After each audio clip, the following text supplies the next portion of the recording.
Covid की vaccine सबको लगी ना। कोविड की वैक्सीन पूरे देश में मोदी जी की फोटो के साथ लगी, बाकायदा मोदी जी की फोटो के साथ आपको सर्टिफिकेट मिलती थी। उस कोविड की वैक्सीन को बनाने वाले ने इनको चंदा दिया। आज क्या बाहर निकला है, मैं पढ़ रही थी अखबारों में कि उस वैक्सीन में भी कुछ है कि 1 या 2% लोग उससे बीमार भी पड़ सकते हैं। यहां आकर जब आपको भाषण देंगे, सुन लेना क्या कहते हैं। कहेंगे मैं अकेला भ्रष्टाचार के खिलाफ लड़ रहा हूं, मैं अकेला ईमानदार हूं इस देश में, बाकी सारे भ्रष्ट हैं, ऐसा कहते हैं। तो मैं आपको बताना चाहती हूं कि ये ईमानदार प्रधानमंत्री कैसी स्कीम निकाल के लाए।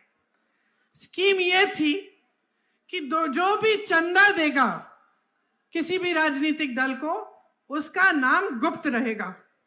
यह ईमानदारी की स्कीम थी इनकी कि उसका नाम गुप्त रहेगा। सुप्रीम कोर्ट ने कहा कि यह गलत स्कीम है, ये नाम गुप्त नहीं रहने चाहिए, नामों को खोलो, सबके सामने बात आनी चाहिए कि किसने कितना चंदा दिया। अच्छा, जब ये हुआ तो मोदी जी को अचानक लग गया कि पब्लिक को पता चल जाएगा कि किसने क्या क्या दिया, कहां कहां से मैंने चंदा लिया है और कैसे।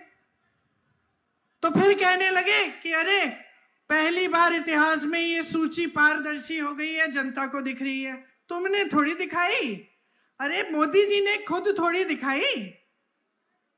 ये पारदर्शी कैसी हुई? क्योंकि सुप्रीम कोर्ट ने, जजों ने बोला कि इसको पारदर्शी बनाओ। इससे पहले तो मोदी जी की स्कीम ये थी कि गुप्त रहेगा। अच्छा चलिए, सूची दिखी, सूची में आप सोचिए चंदा कैसे कैसे लिया गया। छापा मारा, चंदा लिया, छापे बंद, केस डाल दिया किसी बड़े व्यापारी पर, भयानक केस डाला, एजेंसियां डाल दी उसके पीछे, चंदा लिया, केस बंद। गुजरात में जो पुल गिरा था, याद है आपको? बहुत लोग उसमें बह गए थे। जिसने पुल बनाया उसने चंदा दिया है मोदी जी को। कोविड की वैक्सीन सबको लगी ना। कोविड की वैक्सीन पूरे देश में मोदी जी की फोटो के साथ लगी, बाकायदा मोदी जी की फोटो के साथ आपको सर्टिफिकेट मिलती थी।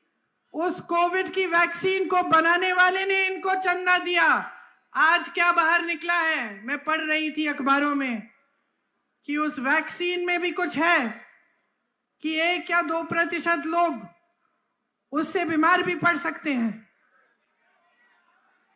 तो आप सोचिए कि कितना बड़ा भ्रष्टाचार किया और भ्रष्टाचार की स्कीम बना दी, और ये आके आपके सामने कहते हैं कि ये सबसे ईमानदार है, कि इनसे ईमानदार कोई, इनसे पहले कोई नेता ही नहीं रहा।